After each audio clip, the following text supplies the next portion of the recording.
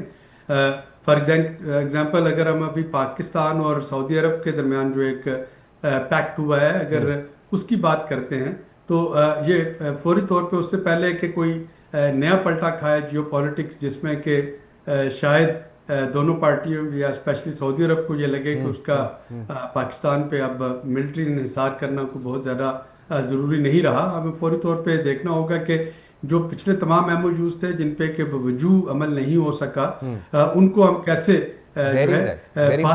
Fast track کر سکتے ہیں. جو ہم ہر 6 مہینے کے بعد سعودی عرب کے پاس بھاگتے جاتے ہیں اسٹیٹ بینک میں ریزروز کو رول اوور کے لیے، کیا اس کا 3 سال کا کوئی یا 5 سال کا ایگریمنٹ ہو سکتا ہے سویپ لائن کا؟ جو ہم تیل جو ڈیفرڈ پیمنٹ پہ لیتے ہیں اور اس کو ہر سال رینیو کرواتے ہیں، کیا اس کا کوئی medium to long term agreement ہو سکتا ہے جس میں کموڈٹی سپائک جب اس کی قیمتیں عالمی منڈی میں بڑھیں تو بے شک اس کا ریٹ بڑھ جائے، لیکن ہمیں یہ تو پتہ ہو کہ ایک سرٹینٹی ہے. تو اس پہ سرٹینٹی جو ہے وہ معیشت کے لیے انتہائی اہم ہے، اور وہ سرٹینٹی جڑی ہوئی ہے آپ کی جیو پالیٹکس سے. اور اس پہ جو ہے پاکستان ایک بیلنسنگ ایکٹ جو ہے وہ ابھی تک بڑی کامیابی کے ساتھ کر رہا ہے. ہمارا تقریباً دنیا کی تمام بڑی طاقتوں کے ساتھ یکساں بہتر تعلقات ہیں، وہ چائنا ہو، وہ امریکہ ہو، وہ سعودی عرب ہو، وہ قطر یا UAE ہو. تو دیکھنا یہ ہوگا کہ یہ بیلنسنگ ایکٹ کتنا آگے لے کے ہم چل پاتے ہیں. Very right. ڈاکٹر عابد قیوم سلیری صاحب، chairman board of national disaster risk management fund, بہت شکریہ آپ کے ٹائم دینے کا جی، ویری گریٹفل. ناظرین، ایشین ڈیولپمنٹ بینک کی تازہ رپورٹ صرف ایک اقتصادی تجزیہ نہیں، یہ ایک آئینہ ہے جو ہمیں دکھا رہا ہے کہ ہماری معیشت کی نبض کہاں تیز دھڑک رہی ہے اور کہاں کمزور پڑ رہی ہے. ماہرین کے مطابق مالی سال 2026 میں مہنگائی کی شرح 6% تک جا سکتی ہے، جو کسی اعداد و شمار کا کھیل نہیں بلکہ عام آدمی کی جیب، دسترخوان اور خوابوں پر اثر ڈالنے والا سچ ہے. توانائی کے نرخوں میں اضافہ، سیلاب کے بعد کی سپلائی چین میں رکاوٹ اور عالمی منڈیوں میں قیمتوں کا دباؤ، یہ سب عوامل ہماری روزمرہ کے فیصلوں کو متاثر کر رہے ہیں. مگر یاد رہے کہ ہر بحران اپنے ساتھ موقع بھی لے کر آتا ہے. یہ لمحہ ہمیں مجبور کرتا ہے کہ ہم معیشت کو کاغذوں سے نکال کر انسانوں کی زندگیوں سے جوڑیں، پالیسیوں کو عوام کے درد سے ہم آہنگ کریں اور فیصلوں میں دیر نہیں، عمل کو ترجیح دیں. پاکستانی قوم نے ہمیشہ مشکل وقت میں راستہ بنایا ہے. یہ بحران بھی گزر جائے گا اگر ہم درست سمت میں اجتماعی شعور اور عزم کے ساتھ قدم بڑھائیں گے، کیونکہ کہانی صرف مہنگائی کی نہیں، استقامت کی بھی ہے اور سب سے زیادہ امید کی بھی. اس کے ساتھ ہی مجھے منصور اعظم قاضی کو دیجیے اجازت. اللہ حافظ.